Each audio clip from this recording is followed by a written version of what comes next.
Alors un AIT, ça veut dire accident ischémique transitoire. Ça peut être plusieurs types de symptômes, mais les grands symptômes, c'est une paralysie d'un bras, d'une jambe ou de la moitié du visage, ou les trois en même temps, qui régressent au bout de quelques minutes. Ça peut être aussi des troubles du langage, je n'arrive pas à sortir les mots, ou alors j'ai du mal à les articuler, ça régresse aussi en quelques minutes.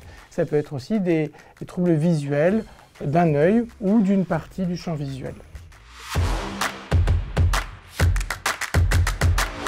Parce que une partie des AIT récidive et là font des AVC et là c'est trop tard, l'artère est bouchée et les symptômes ils régressent plus.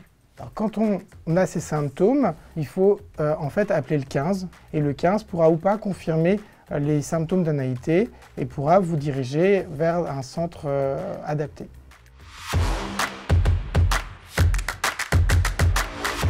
C'est important de créer une clinique de l'AIT parce que justement on rassemble de façon coordonnée et rapidement la prise en charge de cet AIT et ça évite que le patient ait ses symptômes, il attende quelques jours avant de voir son médecin traitant qui lui fait des demandes d'examen complémentaires et adresse vers le cardiologue.